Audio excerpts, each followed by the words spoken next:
Hello YouTube. It's been a while since I last did a video for this channel, certainly, or any video really on YouTube. It's just, honestly, this last year or two, it's just, a lot has changed for me. Obviously, Doncaster Airport closing was a big factor of things kind of changing. Now in a job, I've been in a job for quite a while now that I kind of settled into. A little bit different, Monday to Friday kind of office job. It's not exactly, it's certainly different to what we're doing at the airport, let's put it that way. But you know what, it brings me in a wage, and that's the most important thing. And for now, in the meantime, I'm just gonna, take it as it is and keep going. Obviously, in regards to Doncaster Airport, news keeps coming out, possible funding for it to reopen and things like that. Like I said, until it happens, I don't really want to delve too much into it and believe everything I see or hear. I still think it's going to be a while until it does reopen. I do obviously have hopes it does, and obviously if it does, I hope obviously I can return. But at the same time, I do realise things aren't going to be the same as it maybe was. Different company you might work for, you don't know who's going to come in and run it, and how it's going to be run, and what flights we're going to get and stuff like that. There's so much to think about in that regard that I could probably do a full video on that, but I'm not wanting to, because like I said, I don't want to kind of go on about it too much. But obviously, like I said, in terms of life changes, that is probably the most significant thing. Another change is that I'm now living elsewhere as well, and basically I'm now filming in a different location. And as you can see, I've got a new model airport that I've been working on for the last couple of weeks. It did take me a while because, like I said, I've only really got weekends free, and obviously with it being winter, it's been dark in an evening and all that kind of stuff. The actual drawing of the layout and things like that, originally I did here because it wasn't messy or anything, so I could do that all here. For the actual, I also did the base painting sort of just in the room next to this one. It's kind of like an open room, which again wasn't too messy because I used the rollers, the test rollers that you can buy, which is just like nice and easy, convenient.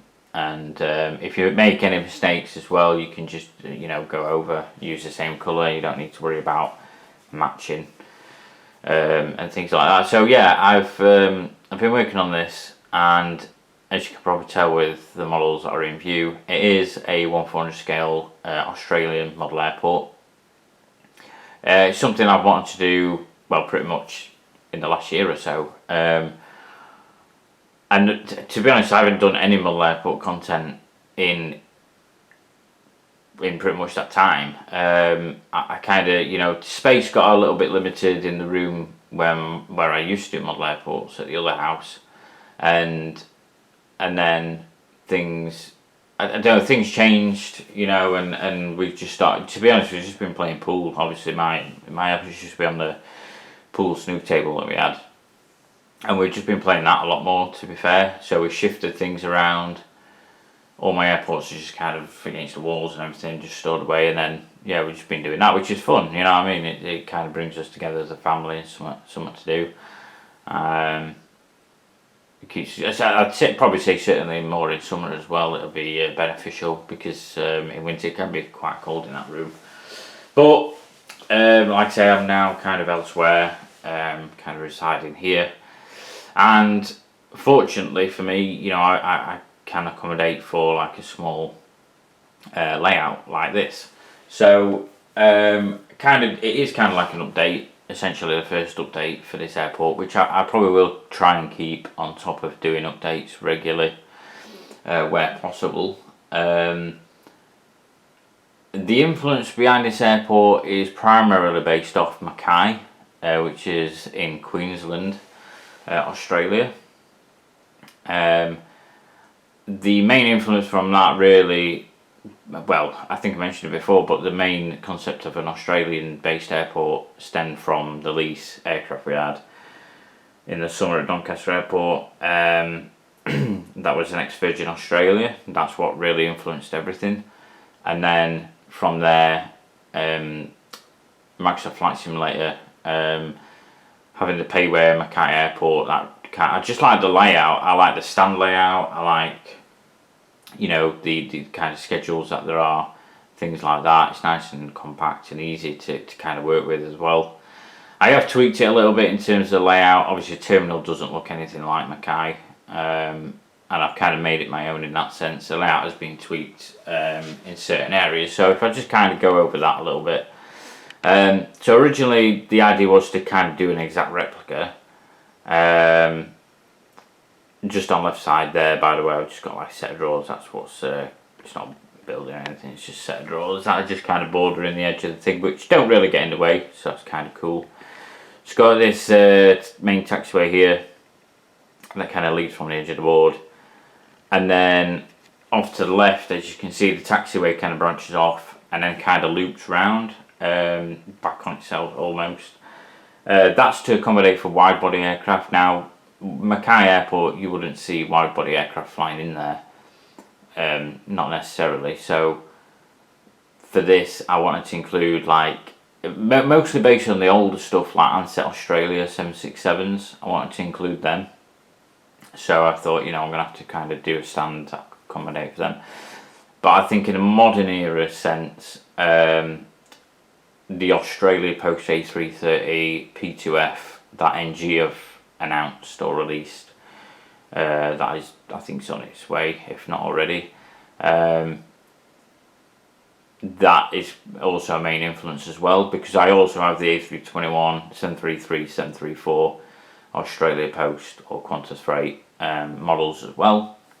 And I thought, I've got to get that. And the A330 may make the odd appearance as well, and all that kind of stuff. So I kind of want to focus on that. There's also another stand that kind of stems off, which is similar to Mackay, which can accommodate for Dash 8s.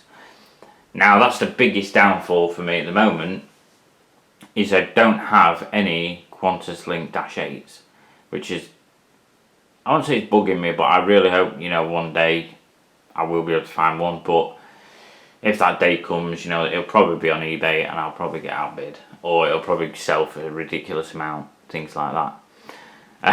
For the most part, the other stands are pretty much similar in the same kind of angle, as you can see with the models. Bonza 738 Max and then New Zealand A321 Neo, which we will cover in a second. We've also got a Qantas 737 there as well. This far stand is kind of the opposite way, kind of loops back the other way. Again, probably used for Dash 8s. And another model that I really need or would like is the Rex Saab 340. I do have the Rex 737, which there are, in terms of schedules, they are based on real life schedules based at Mackay, but I have tweaked some a little bit just to accommodate for, filling in the gaps of my Australian collection. In that sense, which I'm going to go over shortly. So in terms of the actual update, I'll just run you through the models with the flight information. So the Bonza 738 Max is operating from and to Melbourne as AB 10251026. This is actually registration VHUIK. And the best thing about this is that we have, in 1/400 scale, we currently have 4 different registrations, which is absolutely fantastic. I think NG did 2 of them, Phoenix did 1, and Gemini Jets did 1. And I wish they did that all the time, because I don't know why. For instance, the Virgin Australia 738 Max, Phoenix, NG, Phoenix, and Gemini all did the same reg, which is just kind of a bit annoying. I just wish, somebody did, I think it's registration VH8IA, and then IB and IC are also in the fleet, and I think they've got like 5 more on order at the moment. I just think, why not just do a different reg? I don't know if it's down to licensing agreements or what. It must be. I'm not sure. I don't know. Or if it's because it's just the first one. It's probably something like that. I've no idea. But anyway, that's the only disappointment I have with some releases. You know, when they all produce the same thing, especially like the same registration. It's just like, yeah, come on, you know, just mix it up a little bit. We've also got the Air New Zealand A321neo, which is operating from Auckland as NZ 187188. Registration of this one is ZKNNC. And then this is literally just arrived, by the way, the A321neo. In the photos, if you follow my pages at all or the forums, you'll see the movements in that sense. Then we have this Qantas 737-800,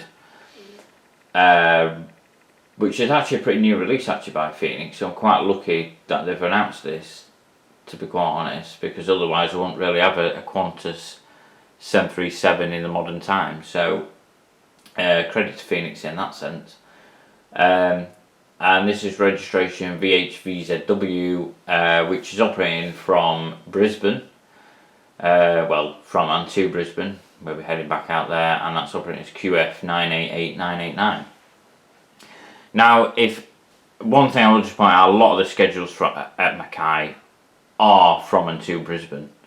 Literally, pretty much most airlines, Qantas, Alliance, Virgin Australia, Jetstar, some of the Qantas Link stuff as well, they're all operating from Brisbane, and pretty much all through the day it's Brisbane, Brisbane, Brisbane.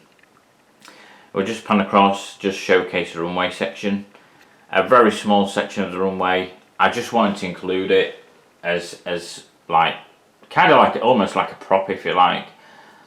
Originally I was going to do, like I say, original you know, exactly like Mackay was, so I would have had like another parallel taxiway coming down. But I thought, no, I want to include some kind of part of the runway, so I thought I'd do that. Also, the background, you can probably see in the corner there, it's not actually connecting.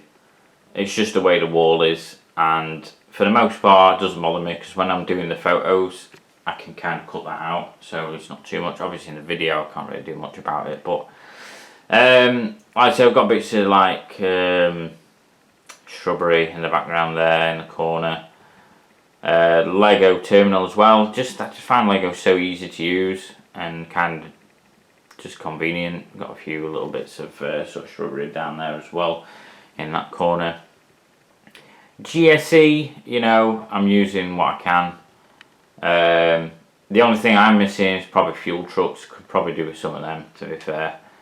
But yeah, as you can probably see as well with these updates, they're not going to be wild. They're not going to have like, you know, loads of aircraft at the same time.